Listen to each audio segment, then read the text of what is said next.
título que le di a esta meditación es: cuando estabas allí, yo te vi. Vamos a el Evangelio de Juan capítulo 1 y verán que en esa lectura, ¿por qué es que decidí poner ese título? El Evangelio de Juan capítulo 1, leamos verso 43 al 51.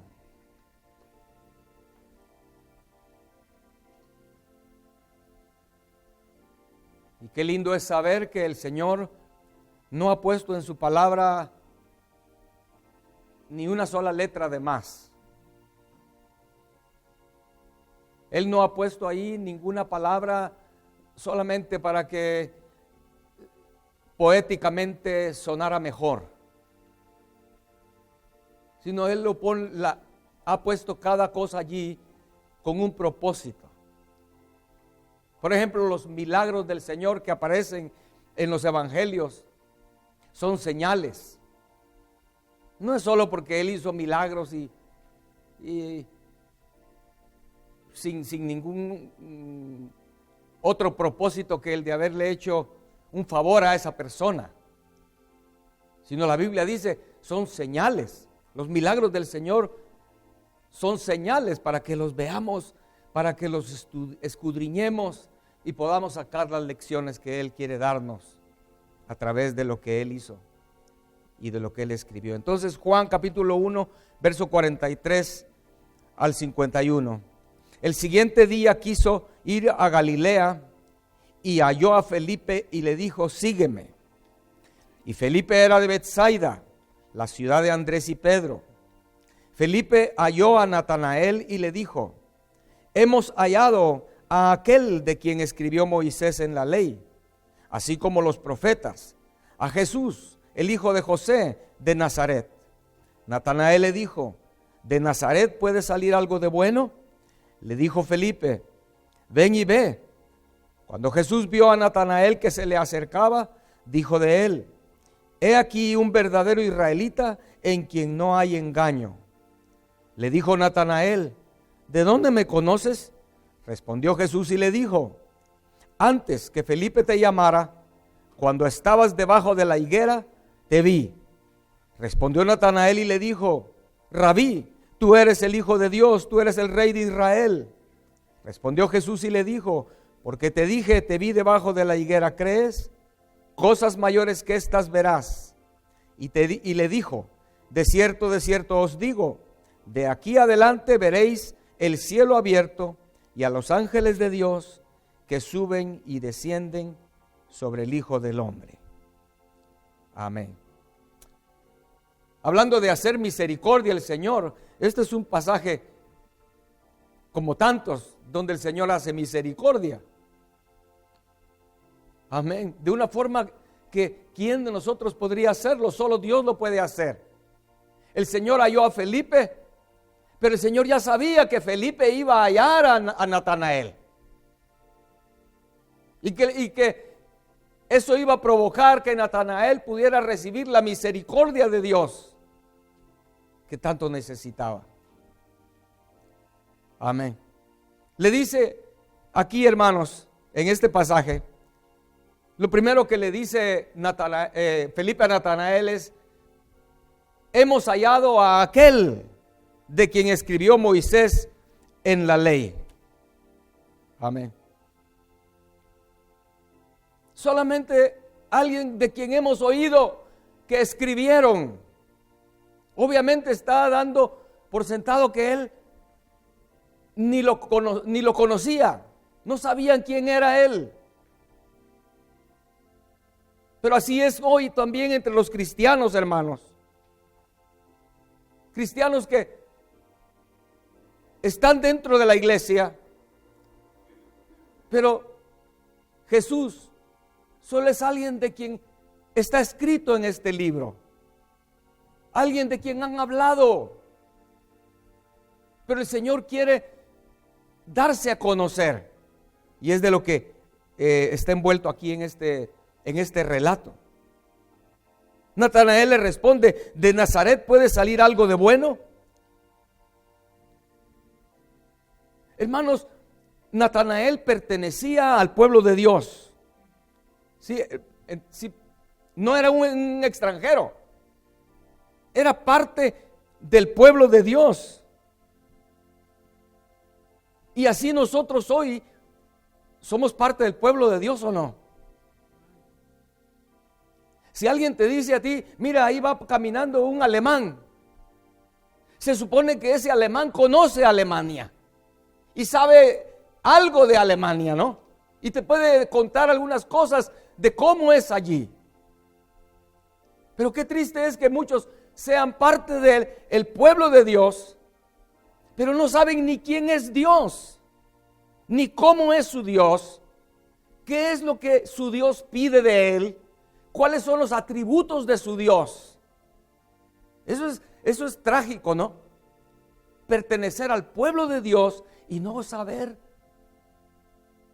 de qué es capaz mi Dios. Amén. Algunas veces, hablando con cristianos que están con ciertos problemas, tal vez problemas personales o problemas familiares, en algunas ocasiones les he tenido que decir: hermanos, cuando miro que como que no hay solución entre ellos, digo: hermanos, si ustedes no fueran cristianos, el consejo perfecto sería decirles: hermanos, ustedes personas, no cristianos, ¿verdad? Ustedes necesitan a Cristo Jesús. Pero ustedes ya son cristianos, ¿cómo puedo decirles? Ustedes lo que necesitan es a Cristo Jesús. Pero ese consejo siempre va a ser valedero, sea cristiano o no cristiano. Hermano, solo Él es nuestra única esperanza. Solo Él tiene la solución. Amén. ¿No cree usted? No importa cuál sea el problema, si tú te encierras a buscar a aquel de quien escribió Moisés y los profetas, aquel que murió en la cruz y resucitó, ¿no crees que Él tiene la solución en sus manos para ti? Amén. Qué triste como Saúl, ¿no? Saúl no era solo parte del pueblo de Dios. Saúl era el rey del pueblo escogido de Dios. Imagínense. Se supone que el rey era el que más debería tener conocimiento del Dios a quien servía ese pueblo, o pertenece a ese pueblo. Qué lamentable. Esa historia es muy, muy trágica. El rey del pueblo de Israel, del pueblo del Dios de Israel, terminó sus días consultando una adivina, una medium, para que ella trajera de entre los muertos a Samuel. Ese rey del pueblo escogido de Dios, incapaz de buscar a Dios en sus últimos días. ¿Cómo es eso, no? Que hoy en día todavía exista eso, cristianos incapaces de buscar a Dios, que es el que tiene la solución, y buscan la solución alejándose de Dios. Ya no asisten a la iglesia, ya no buscan, ya no tienen interés en leer las escrituras, piden consejo a personas impías, tal vez buscan un psicólogo. En realidad a mí eso nunca me ha hecho sentido, que un cristiano busque ayuda de un psicólogo cuando tiene un Dios vivo. No estoy hablando solamente de que encuentres aquí de una forma muy, que dijéramos, usando tu razón, encontrar la respuesta. No un Dios vivo que puedes sacar de aquí mismo, pero la respuesta específica para tu vida. Dios está vivo, hermanos. Amén.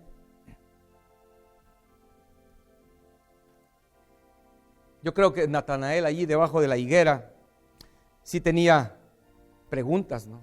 Preocupaciones. Amén. Creo que Natanael era uno de los que esperaba la salvación de Israel. Y respecto a esperar la salvación de Israel, bueno, la palabra esperar, vamos a verlo al final en esta tarde. Pero Natanael le responde al Señor: ¿de dónde me conoces? Lo dice ahí, ¿verdad? En el versículo número 48. ¿De dónde me conoces?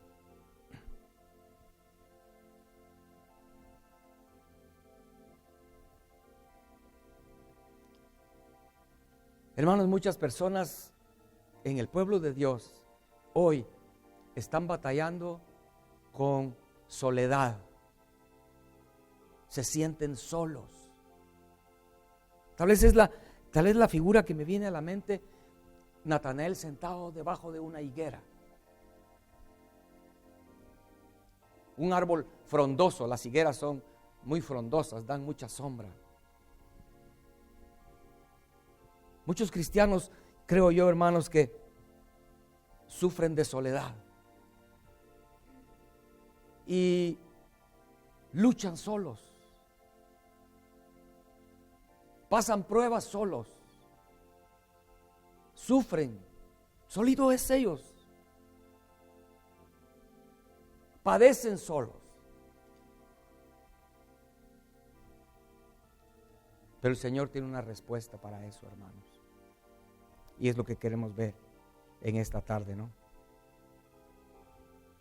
¿No creen ustedes que tal vez Natanael se sentía un poco, yo pensando en el tiempo que estaba sucediendo eso, Roma tenía, la bota de Roma estaba puesta sobre el pueblo, ¿verdad? Habían promesas en las escrituras de un libertador. Y muchos teólogos, ¿verdad?, de la época tenían la idea de que era el tiempo, como que ya era el tiempo de que viniera el libertador. ¿Recuerdan Simón, verdad? A él el Señor le había hablado y le había dicho que él no iba a morir sin antes ver la salvación de Israel, al Mesías. O sea, así como este hombre y otros religiosos, algunos espirituales, otros solo por escudriñar las escrituras, sabían que como que es el tiempo. Pero Natanael ahí debajo de la higuera no le hacía, bueno, ¿será que es el tiempo? Pero no miro respuesta. Tal vez ver crucificados era una cosa común en el tiempo ese, ¿no? Salías de tu casa y de repente mirabas una cruz allá a lo lejos. Roma había matado otro judío. Era un tiempo difícil. Amén. Pero entonces llegamos a la parte preciosa impactante pues para mí en esta narración, donde entonces el Señor le dice a Felipe: antes que Felipe te llamara, cuando estabas debajo de la higuera, te vi. Amén. Para Natanael aquí, eso fue muy impactante. Sí lo podemos ver, hermanos. Y ojalá que para algunos en esta tarde, aquí en este lugar, sea igualmente impactante. Léelo, por favor, allí, hermano. Yo te invito a que bajes tus ojos ahí a tu Biblia y leas allí el verso 48. Le dijo Natanael: ¿de dónde me conoces? Respondió Jesús y le dijo. Ese ¿de dónde me conoces? Es como quien dice: pero si según yo estaba solo cuando estaba ahí debajo de la higuera y estaba padre, pensar, quizás orando. Yo creo que tal vez Natanael hasta expresó una oración, tal vez silenciosa, ahí debajo de la higuera. Oh Dios, ¿qué vamos a hacer? El tiempo que estamos viviendo tan difícil. Amén. ¿De dónde me conoces?, respondió Jesús. Estamos en el verso 48. Y le dijo: antes que Felipe te llamara, cuando estabas debajo de la higuera, te vi. Hermanos, que podamos aplicar ese verso para cada uno de nosotros hoy. El Señor nos ha visto. Pensemos como Jeremías. El Señor le dice a Jeremías capítulo 1, cuando el Señor le habla a Jeremías por primera vez, le dice: Jeremías, sí, Señor, antes de que estuvieras en el vientre de tu madre, yo te escogí, te santifiqué. El Señor tenía puestos sus ojos sobre Jeremías aún antes de ser concebido. ¿Cuánto más los ojos del Señor estaban en Jeremías a todo momento? Pensémoslo, hermanos, y a mí me produce gozo, me produce gratitud, produce humillación también. ¿Cómo es posible que el Dios eterno me ha estado viendo todo el tiempo? Tal vez es algo que no tiene mucha importancia esto, pero yo recuerdo de niño, hermano, no sé ni qué edad tendría, pero recuerdo, en lo pocas cosas que recuerdo de mi pasado, tengo muy mala memoria, pero me acuerdo sentado en el suelo, en el patio de atrás de mi casa, llorando y buscando consuelo con el perrito que había ahí en la casa. Y me emociona, me llena de gozo saber que el Señor ahí me estaba viendo o no. Tal vez ni me acuerdo ni por qué estaba llorando, tal vez era una tontería, algo que no era gran cosa. Pero aún ahí Dios estaba viendo mi vida.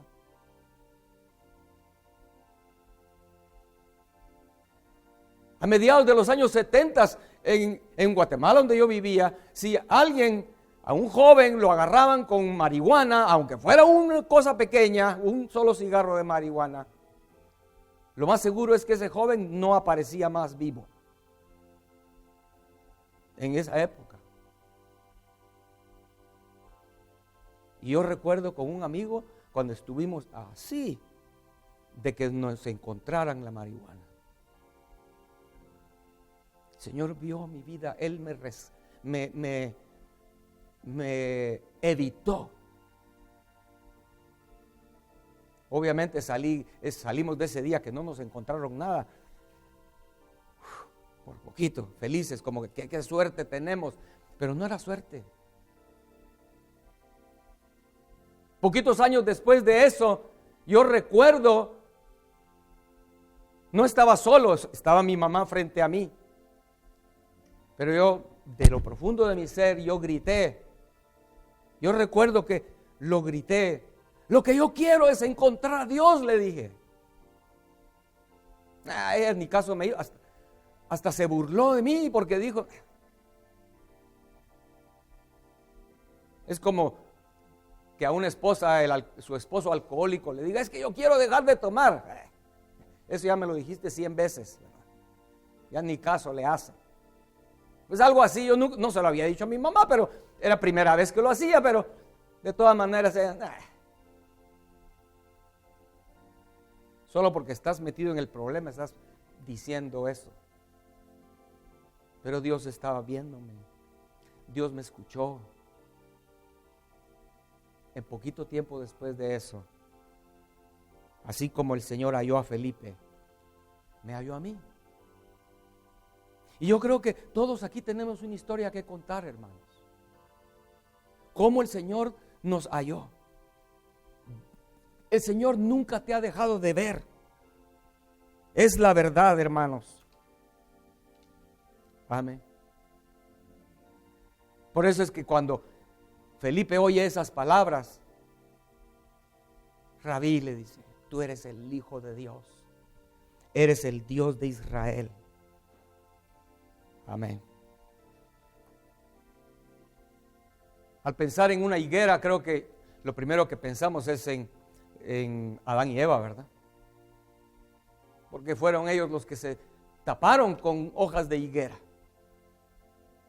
Y dice ahí en Génesis capítulo 2 que Adán y Eva, cuando oyeron que el Señor venía, se escondieron de la presencia de Dios. Y tal vez nosotros nos da un poco nos sonreímos pensando en la inocencia, en la ingenuidad. ¿Cómo puede alguien pensar que puede esconderse de la presencia de Dios? Pero en cierta manera, muchos cristianos, quizá alguno aquí presente, ha pensado que Dios está a millones de años luz y que tú has estado sufriendo solo, has estado pasando tus problemas solo, como que estás sin ayuda. No tienes ni con quién hablar. Y aquí en este país eso es muy común para los latinos, muy común, que no tienes ni un familiar, todos están en otro lugar y estás completamente solo, según tu parecer. Pero no, hermano, aunque estés ahí debajo de una higuera, el Señor te está viendo. Amén. Cuando estabas allí, le dijo el Señor entonces a Natanael, allí yo te vi. Y estoy utilizando la palabra allí. Usted sabe que en español podemos utilizar ahí y podemos utilizar allí. Y parece que la palabra allí casi no se usa, al menos en Latinoamérica casi no se usa. Está perdiendo su uso. Casi la mayoría de gente lo único que utilizan es ahí. Pero allí, según el diccionario, significa señalando o refiriéndose a un lugar exacto. Allí. Allí mero. Y el Señor es lo que te dice y me dice. Cuando estabas allí, en aquella angustia, donde pensabas que nadie te extendía la mano, allí yo te vi. Pero hermano, esa palabra, yo te vi, necesitamos entenderla un poco. ¿Qué es lo que significa? Pero es como la anécdota anónima, creo que tal vez la mayoría de ustedes la ha oído. Algunos tal vez tienen un cuadrito en su casa colgado en la pared con esta anécdota. Es anónima, no se sabe quién la escribió. Pero es acerca de un hombre cuya vida estaba marcada con sufrimientos, con pruebas, dificultades. Él era cristiano, pero la vida no era fácil para él. Atrás de una derrota venía otra, una decepción, un dolor, aún de parte de amigos, de familiares. Pero una noche tuvo un sueño. Y en el sueño él estaba con el Señor, mirando hacia atrás su vida en el pasado. Y él podía ver cómo a lo largo de la playa se podían ver dos pares de huellas. Las suyas y las huellas del Señor. Pero mientras miraba más de cerca, vio que solo un par de huellas se miraba. Y era precisamente en los momentos donde él pasó por las pruebas más difíciles, los lugares más escarpados en su camino. Así que él, confundido, frunció el ceño y le preguntó: Señor, le dijo, mira ahí, le dice, ¿por qué en los momentos más difíciles me has dejado solo? ¿Para dónde te fuiste? ¿Por qué te fuiste? Y la respuesta del Señor fue: hijo mío, nunca te he dejado.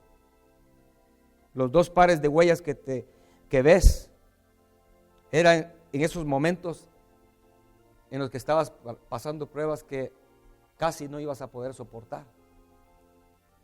En esos momentos tan duros, yo te llevé en mis brazos. El único par de huellas que ves en esos lugares peligrosos son mis huellas, le dijo. Amén. Es lo que el Señor ha hecho con cada uno de nosotros y sigue haciendo, hermanos. Ser parte del pueblo de Dios no es solo, sí, yo quiero irme al cielo, hago una oración, la oración del pecador, y ya voy para el cielo. Pero ¿y qué del camino? ¿Y qué de los escorpiones en el camino? ¿Y qué de las pruebas? ¿Y qué de los golpes? ¿Y qué de los hermanos difíciles que vas a encontrar en el camino? El Señor quiere que lo conozcamos, hermanos. Amén. Yo creo entonces, hermanos, que yo te vi es más de lo que pensamos. No solo es que Él nos vio. Sí, ahí estás. Yo creo que yo te vi está diciéndonos, te conozco, te amo. Es como estaba pensando hace unos días, bueno, el viernes antepasado, ¿verdad? Que Pablo habló de Pedro y cabal mi lectura estaba en esa parte de Pedro en el Evangelio de Lucas y empecé a ver con más detenimiento y vi cuando el gallo cantó. Y me di cuenta, hermanos, que cuando el gallo cantó, Pedro no le hizo clic. Recuerda, el Señor le había dicho, Pedro, tú me vas a negar 3 veces antes que el gallo cante. Y cuando Pedro negó al Señor 3 veces, el gallo cantó. Pero cuando el gallo cantó, Pedro se quedó, no entendió, no lo captó. Pero dice ahí Lucas que en eso Jesús ve a Pedro. A Jesús está dentro quizás del lugar donde lo están juzgando. Y la mirada de Jesús con la de Pedro se cruzaron. Fue hasta ese instante que Pedro le vino el eco del canto del gallo, ¿verdad? O sea, una mirada del Señor habla muchas cosas, hermanos. ¿Usted cree que la mirada de Jesús fue de, te lo dije, Pedro, ahí vas a ver? No. ¿Usted cree que eso fue la mirada del Señor? No sé, no creo. Bueno, no fue así, eso sí seguro. Porque recuerda que el corazón del Señor es, Pedro, han pedido tu alma para zarandearte, pero yo he orado por ti, para que tu fe no falte. Seguramente la mirada del Señor era de que Pedro pueda soportar esta prueba. Pedro estaba siendo probado. Yo diría que tal vez es la prueba más difícil que Pedro experimentó en toda su vida. ¿Verdad que fue la peor, hermanos?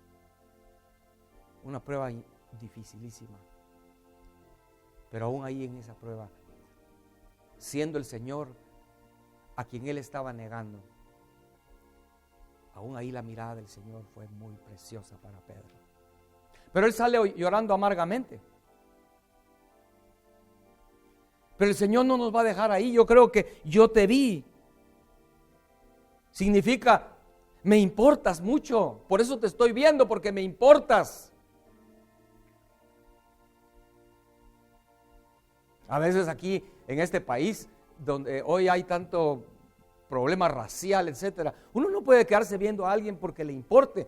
Tal vez se va a caer, o tal vez uno está pensando, ¿será que esta persona necesita algo? Pero si esa persona se da cuenta que tú lo estás viendo, te empieza a retar, ¿verdad? ¿Por qué me estás viendo? Pero si el Señor nos está viendo es porque Él está preocupado por nosotros. Yo te vi significa Yo sé cuánto te está doliendo. Yo sé lo que estás pasando. Pero quiero decirte que tengo un plan para ti. Tengo una solución para ti. Tengo algo pensado para ti. Es lo que significa yo te vi. Amén.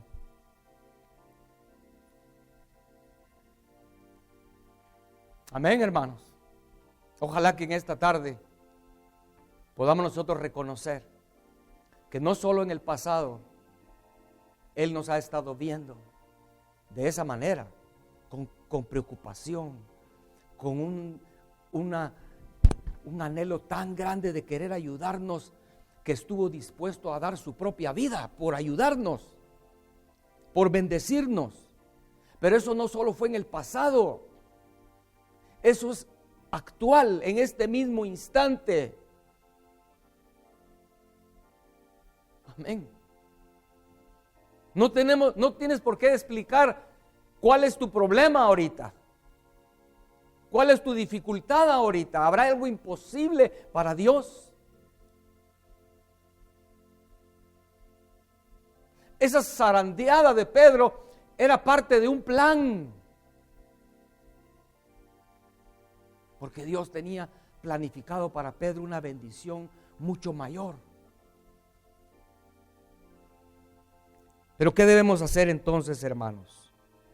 A la luz de esto. Quiero concluir hoy diciendo que la clave, sabiendo que Él está al tanto de mi vida, sabiendo que Él es todopoderoso, es misericordioso y que quiere ayudarme. ¿Cuál es la clave ahorita entonces? Es esperar. Esperar. ¿Por qué esperar, hermanos? En el Salmo 62 encontramos las razones de por qué debemos esperar solamente en Él. Ahí en la hojita,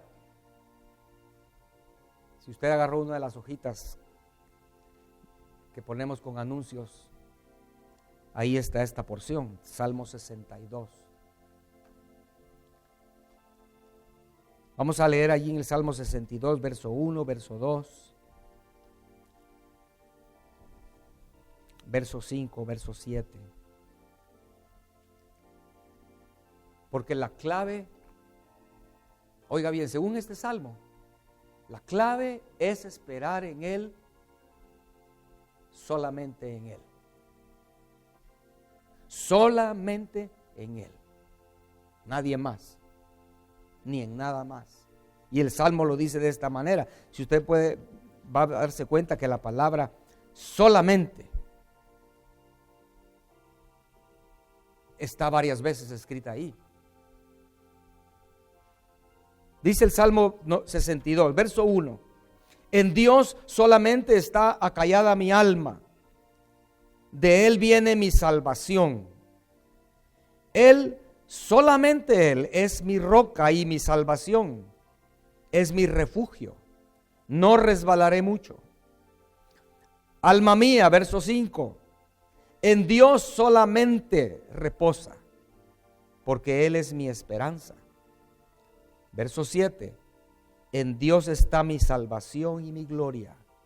En Dios está mi roca fuerte y mi refugio. Amén.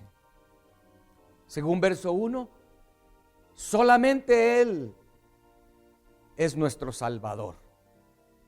Si tú ahorita necesitas un Salvador, alguien que te liberte, tal vez estás en una cárcel espiritual, o en una cárcel económica, en una cárcel de otra naturaleza, solamente Él es tu Salvador, tu libertador. Verso 2, solamente Él es el único que nos puede dar seguridad donde vamos a sentirnos a salvo de que no vamos a caer. Según el verso 5, y mire esto, solamente en Él tenemos esperanza. Él es nuestra esperanza, según lo dice el verso 5, ¿no? Y por eso mi alma reposa solamente en Él, porque Él es mi única esperanza. O tú estás esperanzado en algo, otra cosa, en alguna otra persona.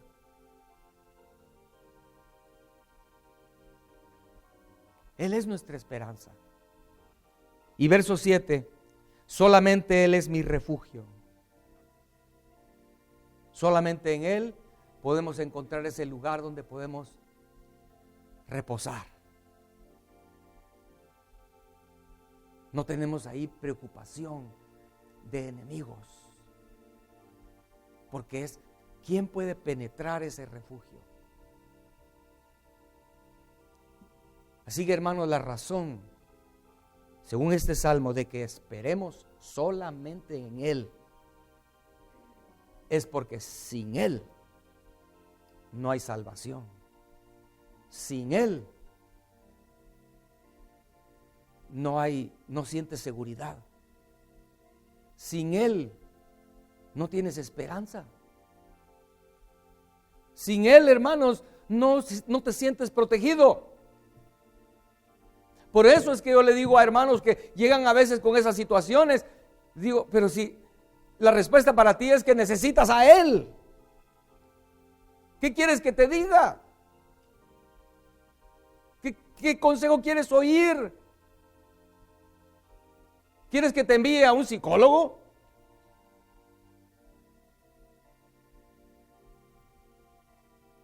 ¿Quieres que recojamos una ofrenda por ti en tu problema económico? Hermanos, sin Él estamos incapaces. Amén. Incapaces de salir adelante, incapaces de levantarnos. Pero Él tiene la respuesta, y lo lindo es que Él nos está viendo. Amén. Y esperar en Él va de la mano con confiar en Él. Amén. He aquí un verdadero israelita en quien no hay engaño. Es seguro, yo estoy seguro que Natanael era un hombre que debajo de la higuera esperaba en el Dios de Israel. Y el Señor hizo misericordia en él, ¿no? Amén. Otra forma de esperar que también no podemos dejar de mencionar es orar. Porque cuando oramos, lo que estamos haciendo es darle al Señor el mensaje: Señor, estoy esperando en ti.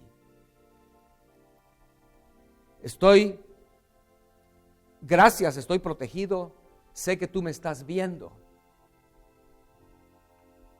Amén.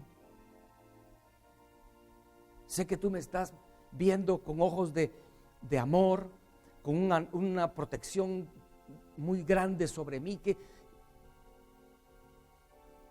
¿Qué pena puedo tener? ¿Qué angustia puede ganarme si sé que el Señor está viéndome? ¿Sí lo captamos, hermanos? Es como que, ¿y los niños dónde están? Están en la piscina, dice. ¿Qué están cuando papás oyen que sus hijos están en la piscina, se asustan, ¿verdad? ¿Y quién está viéndolos? Ah, no te preocupes que la tía fulana los está viendo. Ah, bueno. Sientes calma, ¿va? Porque alguien los está viendo. De esa manera, nuestro Dios, hermanos, nos está viendo. Cada momento de nuestra vida, en este mismo instante. ¿Podrías tú en esta tarde ponerte de pie y decirle: Señor, gracias por tu protección, por tu presencia. Señor, solo quiero decirte que voy a seguir esperando en ti, Señor. ¿Podrías hacerlo? Amén. Pongámonos de pie, hermanos. ¿Podrías decirle hoy: Señor, estoy dispuesto a esperar en ti?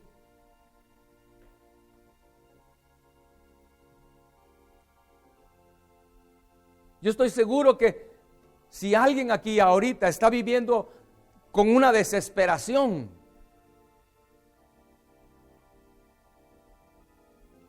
es porque no está consciente que el Señor te está viendo. El Señor te está cuidando. El Señor te conoce. El Señor siente tu dolor. El Señor se da cuenta, lo sabe. Estás dispuesto a decirle a ese Dios amoroso, ese Dios tierno: Señor, estoy dispuesto a esperar. Estoy dispuesto a seguir esperando en ti, Señor. Natanael esperaba la manifestación del libertador. Y por eso es que Natanael, cuando el Señor le dice: yo te vi cuando estabas debajo de la higuera. En otras palabras, Natanael, yo oí tu oración. Natanael, yo podía sentir las preocupaciones de tu corazón. Natanael le responde: Señor, Rabí, tú eres el Rey de Israel. Tú eres el Hijo de Dios. Amén. Amén. Así con los ojos cerrados, hermanos. ¿Tú quieres decirle al Señor hoy? Principalmente estoy invitando a aquellos que tal vez hoy han venido, ya no hoy solamente, sino ya tienen un tiempo de estar con desesperación en su corazón, no encuentran la salida. Tal vez te sientes en un túnel sin salida. Tal vez te sientes ahogándote en un mar turbulento. Yo te invito a que le digas hoy, levantando tus manos, decirle: Señor, estoy dispuesto a seguir esperando en ti. Perdóname que he sentido que he estado solo. Me he sentido sola, pero no es cierto. Ahora entiendo, Señor, que tú siempre has tenido tus ojos en mí. Siempre, Señor, has estado cuidando de mí. Oh, Señor, estoy dispuesto a seguir esperando en ti, Señor. Hazlo, hermano, si tú entiendes que solamente en Él y sin Él no hay solución. No hay ninguna solución sin Él. Él es todo para nosotros. Oh, Señor, Señor, mira las manos que se levantan en esta hora, Señor. Gracias porque tú conoces la congoja en el corazón de tus hijos. Tú conoces, Señor, y tú ves cuando hay un nudo en el corazón de angustia, un nudo de angustia. Una prueba, Señor, que ha hecho que suspiros salgan del corazón. Pero tú conoces eso. Señor, gracias.